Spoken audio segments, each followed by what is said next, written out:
है Indian laws कौन कौन से हैं और क्या वो कंपलसरी है एमएसएमई के लिए? इंडियन लॉज जो लेबर सब्जेक्ट है, सबसे पहले मैं आपको ये बताना चाहती हूँ कि जो लेबर सब्जेक्ट है वो इंडिया के संविधान के हिसाब से कॉन्करेंट लिस्ट में आता है। कॉन्करेंट मतलब जिसमें स्टेट और सेंट्रल ये दोनों गवर्नमेंट उसके लिए कानून बना सकती है। जैसे आप देखेंगे कि एक लॉ है जो नेशनल लेवल पे है, जैसे मैटरनिटी बेनिफिट है, वैसे ही महाराष्ट्र शॉप्स एंड एस्टेब्लिशमेंट अलग है जो महाराष्ट्र के लिए। जो जहाँ पर 10 एम्प्लॉय काम करते हैं तो जहाँ तक होता है कि 10 एम्प्लॉय तक कोई भी कानून लागू नहीं होता, इस बारे में आप क्या कहेंगे? इसमें भी सबसे पहले हमें ये समझना जरूरी है कि आपके पास 10 एम्प्लॉइज है या आपके पास कुछ और भी लोग हैं जिसको आपने कंसल्टेंट करके रखा है और वो आपके जस्ट लाइक एन एम्प्लॉय है पर आप दिखा रहे हैं कि वो कंसल्टेंट। जिस दिन ये बात बाहर आएगी कि नहीं वो तो सारे एम्प्लॉइज ही थे, तो फिर दूसरा प्रॉब्लम आएगा।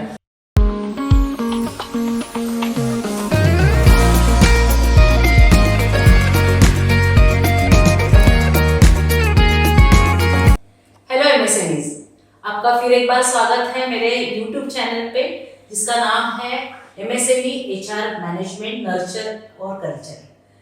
ये अपना दूसरा फेज शुरू है और इसमें हम देख रहे हैं कि HR के जो एक्सपर्ट्स हैं या HR रिलेटेड जो एक्सपर्ट्स हैं उनका हम पॉडकास्ट ले रहे हैं और इस फेज का नाम है MSME HR मैनेजमेंट पॉडकास्ट। और इसमें हम आज मिल रहे हैं हमारी एक लीगल गेस्ट को जिनका नाम है एडवोकेट आरती बैनर्जी। सो वेलकम मिस आरती बैनर्जी। धन्यवाद। यस, ये YouTube चैनल हमने इसलिए शुरू किया है कि जो MSMEs है, MSMEs को एम्प्लॉइज रिलेटेड बहुत सारे चैलेंजेस आते हैं और उसमें एक चैलेंज है लीगल। सो ये चैनल MSMEs को समर्पित है और क्योंकि मैं कंट्रीब्यूट करना चाहती हूँ जितने भी MSMEs है इंडिया में और इंडिया के बाहर भी, तो उनको जो रोजमर्रा की जिंदगी में जितने भी चैलेंजेस आते हैं एम्प्लॉइज रिलेटेड उनको मैं कुछ आंसर दे सकूं, कुछ सॉल्यूशन दे सकूं।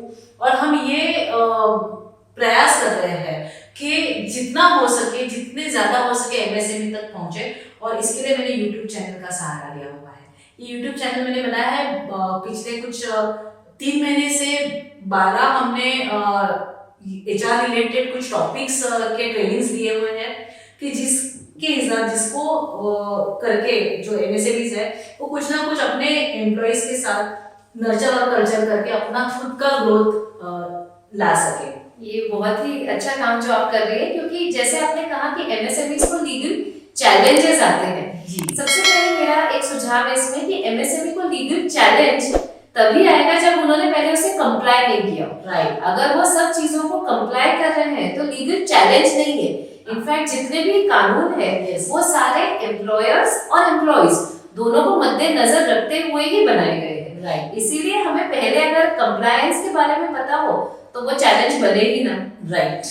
सो इस तरह से हम लोग शुरू करते हैं आज के इस टॉपिक के लिए कि HR के लिए, MSMEs के लिए HR रिलेटेड क्या लीगल चीजें हैं और करनी चाहिए, नहीं करनी चाहिए। नहीं करनी चाहिए का तो सवाल ही नहीं। मैं तो ये मानती हूँ कि अगर आप सारी लीगल चीजें ठीक से करें, गवर्नमेंट ने जितने भी लॉज लाए हैं वो कुछ इतने बहुत ज्यादा ना कठिन है ना ही बहुत एक्सपेंसिव है, लेकिन अगर वो आप नहीं करेंगे तो आपको जो पेनल्टी है वो ज्यादा हेवी है। यस। सो तो कितने लॉ है इंडियन लॉज कौन कौन से हैं और क्या वो कंपलसरी है MSME के लिए?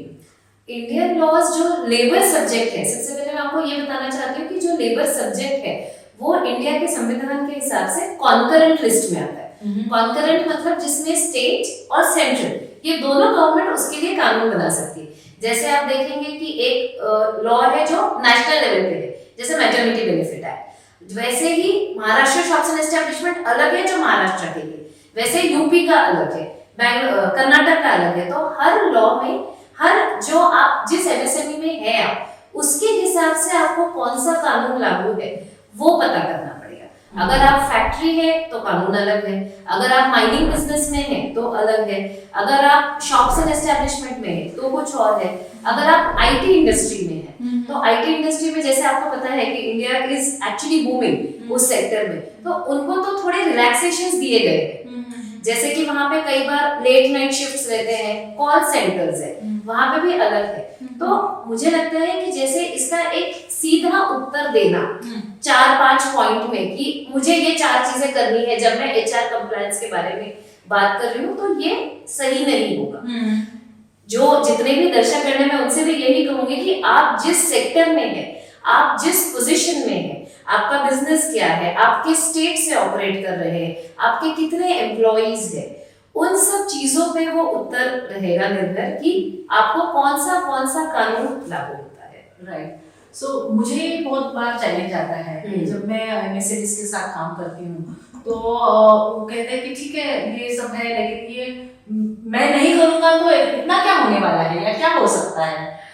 अभी क्या हो सकता है ये तो खैर इसका सीधा सीधा उत्तर मैं खुद नहीं दे पाऊंगी, क्योंकि क्या हो सकता है वो उसका उत्तर आपको अदालत में मिलेगा। क्योंकि जब आपने कुछ नहीं किया तो हो सकता है आपको जज इम्प्रिजन कर दे, आपको जेल में डाल दे, या फाइन लगा दे, या पेनल्टी लगा दे। और मैं ये भी बता दूं कि ये जब तक ये निर्णय आएगा उसमें समय जाएगा, क्योंकि जो भी अगर आपने कुछ कंप्लाई नहीं किया तो आपके अगेंस्ट अगर कोई कोर्ट केस होता है जिसको लिटिगेशन या किसी लेबर कोर्ट में गया, कोई कंज्यूमर कोर्ट में गया, कोई हाई कोर्ट में गया, कोई रिट पिटीशन फाइल कर दी गई, तो आपको अपने आप को बचाने के लिए सबसे पहले तो वकील की जरूरत पड़ेगी, जो जाके आपकी जो सब समय आपकी मदद करेगा।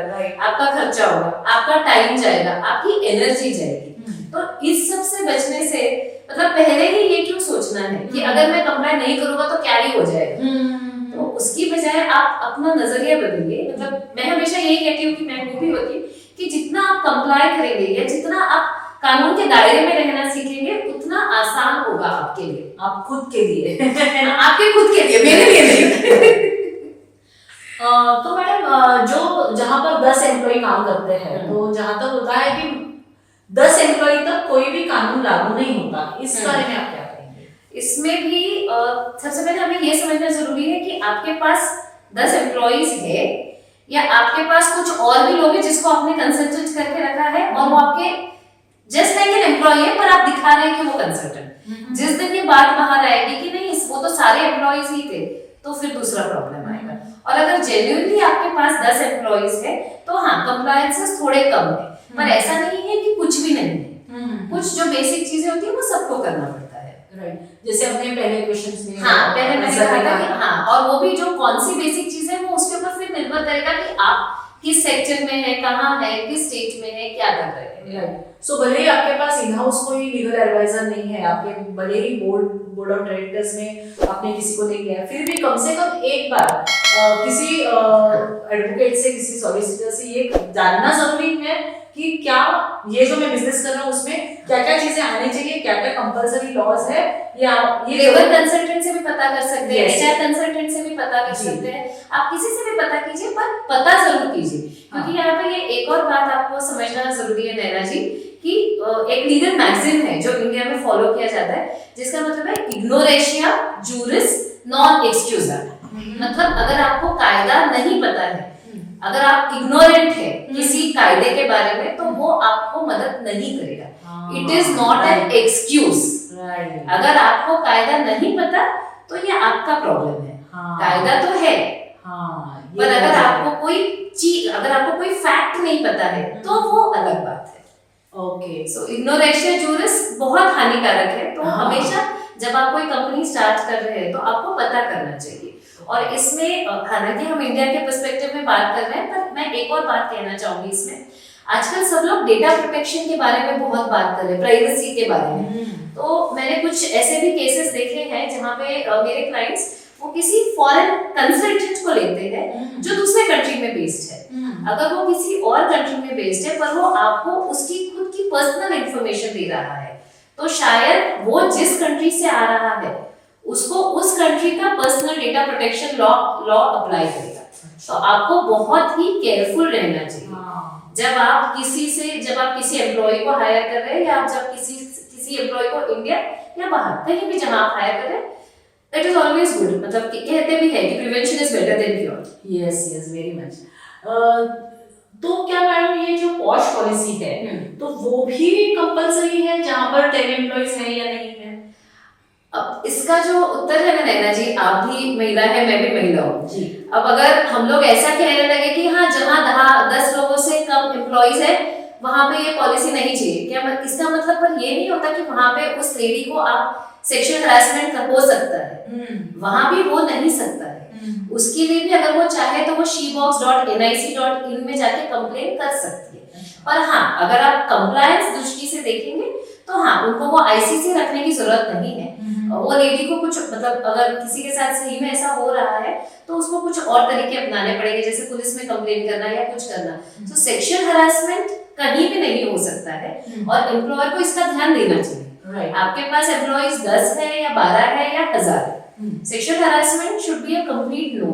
पर हाँ पॉलिसी कंप्लायंस ये सब 10 के बाद ही आता है। राइट। ये जो अपने आईसीसी कहा, ये क्या होता है आईसीसी? आईसीसी का मतलब होता है इंटरनल कंप्लेंट्स कमेटी, जो हमारे यहाँ जो इंडिया में एक नया लॉ है 2013 में आया है, इसका नाम है prevention of sexual harassment of women at workplace act. That is posh, prevention of sexual harassment, जिसके नाम से ये जनरली लोग जानते हैं इसके बारे में। इस लॉ में सेक्सुअल हरासमेंट को बहुत बड़ा मायना दिया गया है। जैसे कि पहले सेक्सुअल हरासमेंट में लोग ये समझते थे कि अगर मैंने किसी को हाथ लगाया या अगर मैंने किसी को गलत तरीके से छुआ या मैंने किसी का बलात्कार, उस सारी चीजों को समझा जाता था। पर सेक्सुअल हरासमेंट में इस सब से बहुत कुछ लिया गया है आगे। जैसे अगर कोई आदमी किसी को ताड़ ही रहा है, जब वो रोज कैंटीन में खाना खाने जाती है वो जाके हमेशा उसके सामने ही बैठ जाता है, उसको देखते रहता है। पर वो और किस तरीके से देख रहा है, वो लेडी अगर उसे फील हो रहा है, she is feeling very conscious, वो अनकंफर्टेबल हो रही है या वो उसको ऑफिस में सब जगह फॉलो करता है, ये सब भी सेक्सुअल हरासमेंट में आता है। मतलब एक बात मैं आपसे कहना चाहूंगी, कल्चर, आपने एक बात कही थी जब आपने आपके यूट्यूब की शुरुआत की थी, तो कल्चर बहुत जरूरी है। ये मैंने कई जगह देखा है। जैसे अगर आप इंडस्ट्रीज में देखेंगे, मीडिया इंडस्ट्री बहुत ओपन है, कई बार ओपन से कहने से ज्यादा कि वो थोड़े लिबरल है। वहां पे अगर एम्प्लॉइज आपस में हग करते हैं when they meet each other and it is common, ऐसा कोई किसी को उसमें शायद कभी कुछ बुरा ना लगे।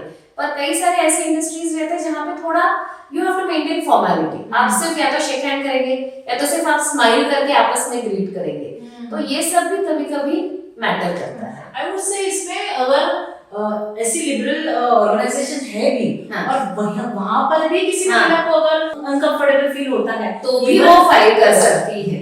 तो भी वो फाइल कर सकती है, क्योंकि सेक्सुअल हरासमेंट का सबसे बड़ा एक जो प्रिंसिपल है वो है कि इट इज द इम्पैक्ट जो मैटर करता है, आपका इंटेंशन नहीं।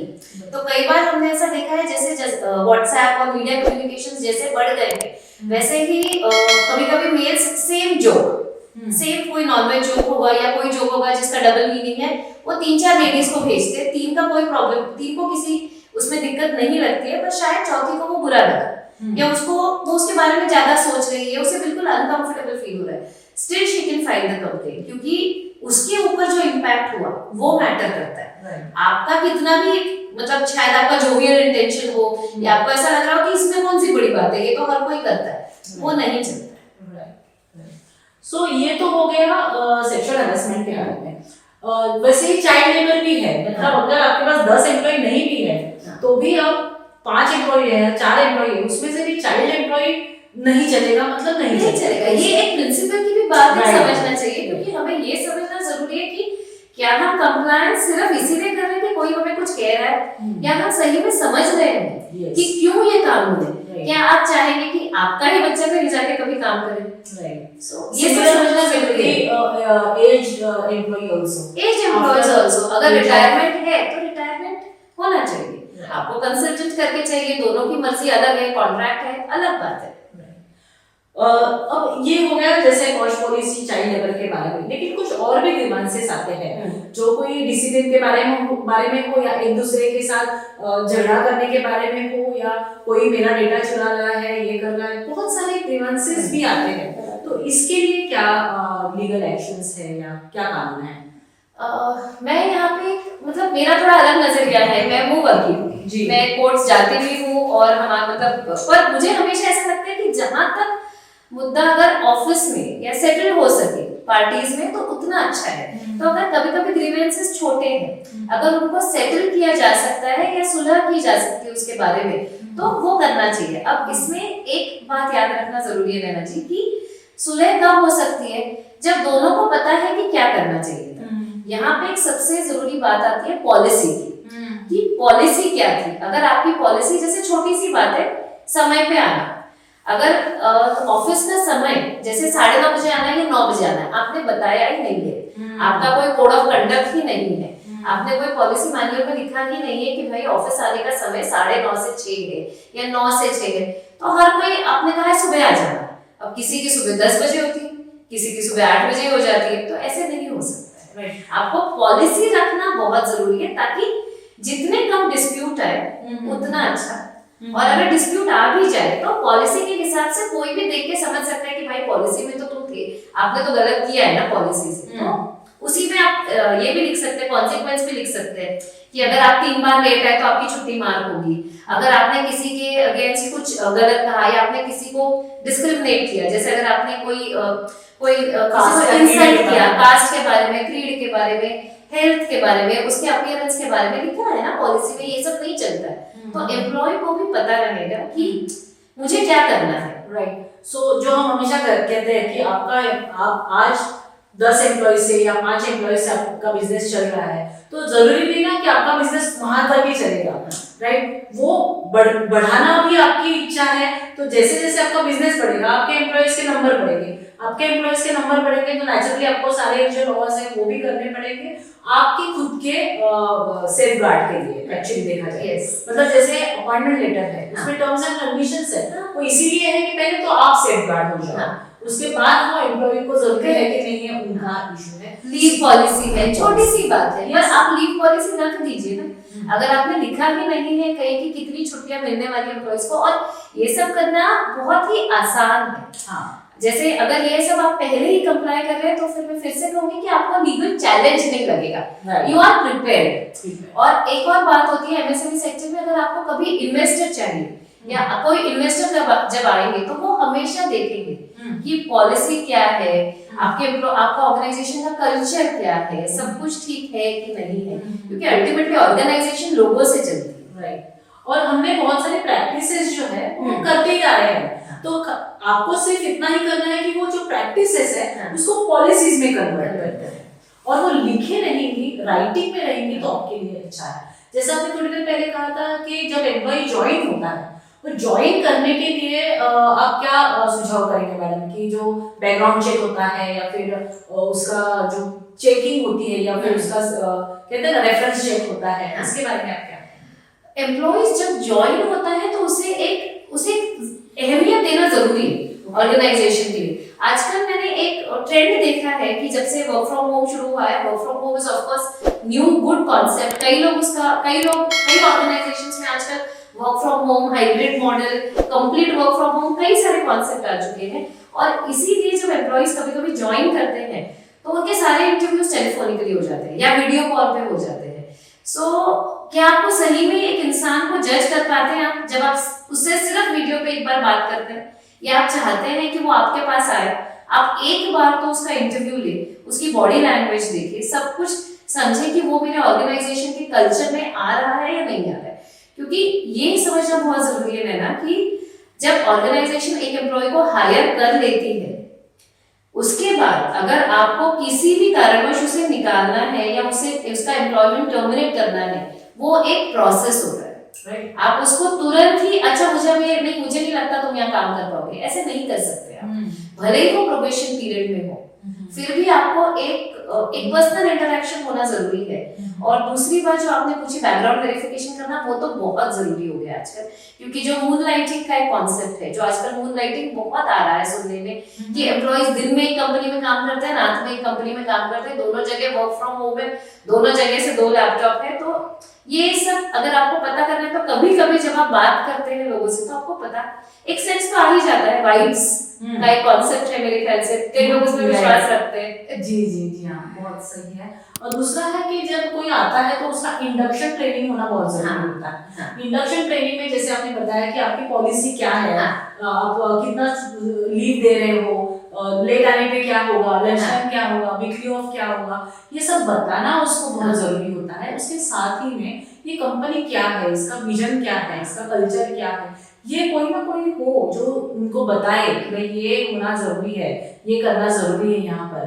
तो वो पहले दिन ही समझ जाएगा कि मुझे इस कंपनी में किस तरह से बिहेव करना है, कंपनी में मेरी क्या फैसिलिटीज रखी है और मुझे कंपनी क्या एक्सपेक्ट कर रही है। बिल्कुल सही, इंडक्शन ट्रेनिंग तो बहुत ही जरूरी है, क्योंकि जब तक इंडक्शन नहीं होगा एम्प्लॉय का, क्योंकि अगर आप चाहे तो इसको ओपन सीक्रेट भी मान सकते हैं कि एम्प्लॉय को अगर आपने 100 पेजेस की आपकी पॉलिसीज भेज दी, आपको लगता है कि वो रात को जाके वो 100 पेजेस पढ़ने वाला है, बिल्कुल ये सबको मालूम है कि इट इज ओपन सीक्रेट कि लोगों को पढ़ना थोड़ा कम पसंद है, और खास करके जब पॉलिसी और कायदे और कानून और उस सब की बात आती है तो मे बी 10 में से 5 पढ़े या 4 पढ़े या शायद 2 ही पढ़े, पर बाकी तो जो आपने जिनको हायर किया है उनको तो पता ही नहीं है, वो तो बोलेंगे हाँ सर आपने भेजा था मेरे पास रखा है। तो इंडक्शन ट्रेनिंग में एम्प्लॉय को समझ में आना चाहिए कई बार, क्योंकि ये मैंने पॉश केसेस में भी कई बार देखा है कि कभी कभी मिसअंडरस्टैंडिंग भी हो जाती है, जैसे सही में किसी को नहीं पता है कि अरे मुझे क्या करना है, या अरे ये भी हरासमेंट है, ये तो मुझे पता ही नहीं था, मुझे तो लगा कि हर कोई यहाँ पे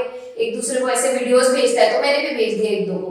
सो ये एक इंडक्शन ट्रेनिंग जो है वो विकल्प है कि आवश्यकता है, ये आपको समझना जरूरी है, क्योंकि भले वो एक दिन जाएगा इंडक्शन ट्रेनिंग में, पर उसको पता रहेगा आपको अगले 15 दिन तक उसको रोज 15 मिनट तक नहीं समझाना पड़ेगा कि अच्छा ये अपेक्षा है या ये करना है, ये नहीं करना है, क्योंकि जहां तक आपने जैसे पहले आपने बताया कि एमएसएमईज को स्ट्रगल रहता है, मतलब इट इज नॉट लाइक उनके पास बहुत सारे एम्प्लॉइज हैं और उसको समझने में 2-3 महीने गए तो भी चलेगा, ऐसा नहीं होता है। एम्प्लॉइज हैव टू परफॉर्म उनका, और अगर उनको परफॉर्म करना है तो पहले उन्हें पता होना चाहिए। बच्चों को भी स्कूल में डायरी दी जाती है और बताना पड़ता है।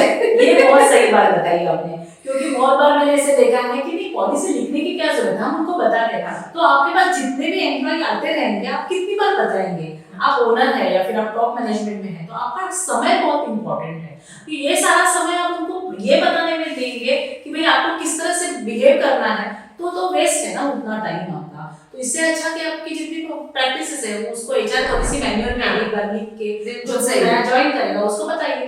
जब आपके एम्प्लॉइज पुराने हैं, उनको अभी तक आपने ऐसा नहीं किया है, तो कभी ना कभी बैठ के एक बार तो हाँ देना चाहिए, क्योंकि वो समझ पॉलिसी डॉक्यूमेंट कोई पेपर नहीं है, वो दोनों पार्टीज को समझ के उसको अमल में करना, अमल में लाना बहुत जरूरी है। दूसरा एक सवाल है कि जैसे पीएफ ईएसआईसी वगैरह होता है, जैसे पीएफ एक सेंट्रल गवर्नमेंट ऑर्गेनाइजेशन फॉलो करते हैं, ईएसआईसी जो स्टेट गवर्नमेंट ऑर्गेनाइजेशन है, तो यहाँ पर भी वो जो जितने भी उसमें कायदे लिखे हुए हैं कि अगर आपके पास 10 एम्प्लॉई है तो ईएसआईसी शुरू हो जाता है, 20 है तो ये शुरू हो जाता है। तो बहुत सारे लोग इसको थोड़ा टोमर मरोड़ के उसको ये करते हैं कि भाई मैं तो ना 8 ही दिखाऊंगा, बाकी मेरे जो 4 में कंपनियां है उसमें ट्रांसफर कर दूंगा। तो इसका क्या, कैसे उसको अपडेट रखना है या ये क्या है, कैसे कर सकते हैं? ये एक माइंडसेट है नैना जी, ये एक माइंडसेट है लोगों का कि मुझे कंप्लाई नहीं करना है तो मैं उसके 4 तरीके ढूंढूंगा। और अगर मैंने सोच ली कि मुझे कंप्लाई करना है और जिस दिन ये समझ में आ गया कि कंप्लायंस की कॉस्ट, कॉन्सिक्वेंस की कॉस्ट से कितना आप कंपेयर करेंगे तो आप खुद ही अपना नजरिया बदलेंगे। अगर आपने मैं एक पिक्चर का उदाहरण लेना चाहूंगी, अगर लापता लेडीज इस बार बहुत फेमस हुई थी, सबने देखी थी। तो जो उसमें जया है, तो जब जया को वो पुलिस इंस्पेक्टर पकड़ता है तो जया उनसे कहती है कि आपने सब कुछ पुलिस इंस्पेक्टर की नजर से देखा तो आपको लगा कि मैं चोरी हूँ, पर पिक्चर का हम लोग यहाँ खुलासा नहीं कर सकते पर क्या वो चोर थी या नहीं थी और वो किस नजरिए से काम कर रही थी। तो हमको नजरिया बदलना जरूरी है। अगर हमें कंप्लाई करना है तो करना है, और अगर नहीं करना है तो उसके आप 1000 तरीके बैठ के ढूंढिए, या कंप्लाई करने का एक ही तरीका है वो कर लीजिए और रात को चैन की नींद सोइए। क्योंकि एक और मतलब एक छोटे-छोटे कंप्लायंस होते हैं। जैसे हमें एक बार क्वेरी आई थी कि हमारे क्लाइंट के पास, उनके पास मतलब हमारे क्लाइंट नहीं थे पर क्वेरी आई थी कि विजिटर रजिस्टर हर ऑर्गेनाइजेशन में रखना, विजिटर रजिस्टर जरूरी है। अब विजिटर रजिस्टर अगर आपने नहीं रखा है तो आपका क्या होगा, उससे कॉस्ट आपको लगेगी, जब ऑडिट होगा तब पता चलेगा अरे इन्होंने ये नहीं किया। फिर अगर आप किसी भी ऑफिस में जाएंगे तो देखेंगे कि वहाँ नोटिस बोर्ड पे ढेर सारे प्रिंट आउट लगे होते हैं, स्टैट्यूटरी प्रिंट आउट कि हमारे यहाँ चाइल्ड लेबर नहीं है, हमारे यहाँ पे जो पॉश की कमेटी है उसके 4 मेंबर है। आपको ये करने में प्रिंट आउट का खर्चा कितना, और अगर आपने नहीं किया तो वो इंस्पेक्टर के साथ वो ऑडिट में उसको सेटल करना या वो फाइन करना या उसको मतलब उसका पूरा जो खर्चा आएगा, या अगर आपके अगेंस्ट कोई केस ही होगी कि आपको नॉन कंप्लायंट बता दिया गया तो कोर्ट जाना, वकील करना, इस सब का खर्चा कितना, राइट, उससे बेहतर है पहले ही आप ये सब जो छोटी छोटी चीजें हैं वो आप रख दीजिए। Right, great. सो कंक्लूडिंग में आप क्या कहेंगी, बेस्ट प्रैक्टिसेस क्या होने चाहिए, अपडेट कैसे रहना चाहिए? अपडेट रहने के लिए तो खैर पढ़ना पड़ेगा, मेहनत करनी पड़ेगी, या आपकी जैसे अच्छे चैनल देखना चाहिए ताकि अपडेट होना बहुत जरूरी है, क्योंकि अभी जैसे मैंने आपको बताया कि लेबर के बहुत सारे लॉज हैं, पर 2019 में गवर्नमेंट ने 4 कोड्स लाए हैं which are to consolidate ये सारे लॉज को, पर ये कोड्स अब तक इम्प्लीमेंट नहीं हुए हैं। तो जब ये इम्प्लीमेंट होंगे तब अगेन कुछ कुछ चीजें बदलेंगी। वैसे ही डेटा प्रोटेक्शन जो है लॉ आ चुका है, उसके रूल्स जब भी आएंगे तुरंत ही इम्प्लीमेंट हो जाएगा। तो अपने आप को अपडेट रखना बहुत जरूरी है, और वो अपडेट रखने के लिए आपको कुछ तो स्टेप्स आप खुद ही सोचिए, आपकी क्या दिनचर्या, आप कितना वक्त दे सकते हैं, या आपको कंसल्टेंट की मदद चाहिए, पर कुछ तो कीजिए। और दूसरा ये रहेगा कि पॉलिसीज और पॉलिसीज फॉर ट्रेनिंग, जैसे इंडक्शन ट्रेनिंग रहती है और एक और ट्रेनिंग रहती है जिसके बारे में मैं बताऊंगी कि कॉन्फिडेंशियलिटी। सारे एम्प्लॉयज के पास आजकल बहुत डेटा रहता है, और ये एक बहुत बड़ा पॉइंट हो गया डिस्प्यूट का, क्योंकि अगर एम्प्लॉयज कॉम्पिटिटर के पास जा रहे हैं तो आप एम्प्लॉयज को समझाइए कि आपकी क्या जिम्मेदारी है। आप एक सोशल मीडिया पॉलिसी बनाइए, आप एक सोशल मीडिया पॉलिसी पे ट्रेनिंग दीजिए एम्प्लॉयज को कि कैसे आपको अपने आप को कंडक्ट करना है। So regular policies, regular trainings दोनों बहुत जरूरी है, एंड ऑलवेज प्रिवेंशन हमेशा बेटर रहता है क्योर से। Right, right, thank you so much Aarti ji. तो ये थी advocate and solicitor Aarti Banerjee, जो YNZ लीगल में पार्टनर है, और उन्होंने बहुत अच्छी तरह से हमको बहुत ही सरलता से, बहुत ही प्लेन वर्ड्स में, सिंपल वर्ड्स में हमको बताया है कि how prevention is better than cure. अगर आप लीगल के जो भी चीजें हैं, जो भी गवर्नमेंट के लॉज हैं, उसको अगर ठीक से आप देखेंगे और ठीक से करेंगे तो आपको कोई दिक्कत ही नहीं आएगी। और फिर एक बार कहती हूँ कि बहुत ही सिंपल है, बहुत खर्चे से भी देखा जाए तो वो अच्छा है ना कि आप आपके एम्प्लॉयज को उसका फायदा दें, ना कि आप पुलिस केस में डालें और कोर्ट केसेस में करके पैसा खर्चा करें। तो इससे अच्छा है आप ठीक से डॉक्यूमेंटेशन करें, पॉलिसीज अच्छी बनाएं और अपना बिजनेस ग्रो होते हुए देखें। So thank you very much Aarti ji, आपने आए, अपना समय दिया और बहुत सारी अच्छी बातें हमको बताई। धन्यवाद, बहुत बहुत धन्यवाद। Thank you.